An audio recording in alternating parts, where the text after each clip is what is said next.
ng pagpamamahagi po ng mga cash gift, no? Under the Expanded Centenarians Act of 2024. Kaya ang una kong katanungan, may pondo ba sa ating 2025 GAA na nakalaan para dito? Parang nakita natin doon sa mga naunang mga ulat previously, parang naghahanap tayo ng pondo para dito. Ngayong taon ba meron meron na tayong item para dito sa budget ng expanded cash gifts para sa ating mga 80, 85, 90, 95 and 100-year-old na senior citizens? Meron tayong pondo for 2025. Ayun. Kaya nasabi natin, yung mga nagma-milestone ages simula January 1 of 2025 hanggang December 31 sa kasalukuyang taon, may pondo po tayo. Subalit, dahil naging batas ito nung February 26 na effectivity nito March 17. Kaya nung March 17, 2024 hanggang December 31, 2024 claimants or beneficiaries, maghihintay po sila kasi yan po ang ating nilalakad ngayon kasama po in our talakayan with the Department of Budget and Management. So hindi pa sila makakatanggap. Pero Doktora Mary Jean, ito, no, marami pong mga lolo at lola, syempre na-excite po ito, na umpisa na nyo daw mamahagi, February 26, tama ho ba?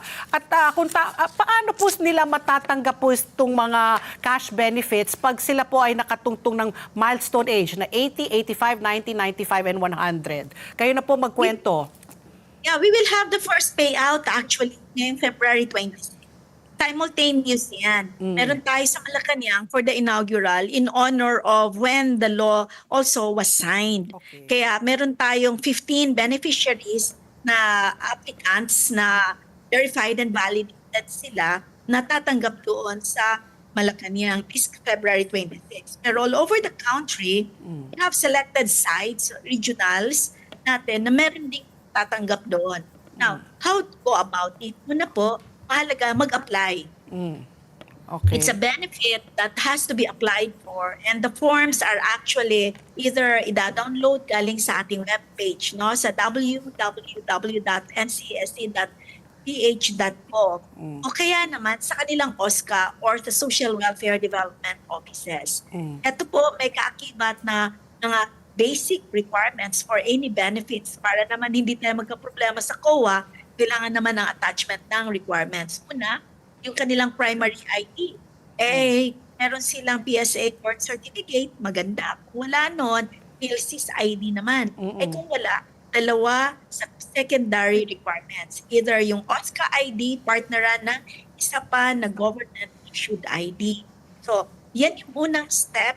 And then meron tayong by 2 ID picture na hihingiin at saka full body picture as a proof of life. At heto, pag-submit sa ating regional offices na na-validate na siya kasama ng mga OSCA, then this is submitted to central office para magawa ng payroll. So yan yung ating ginagawa para ngayong February 20.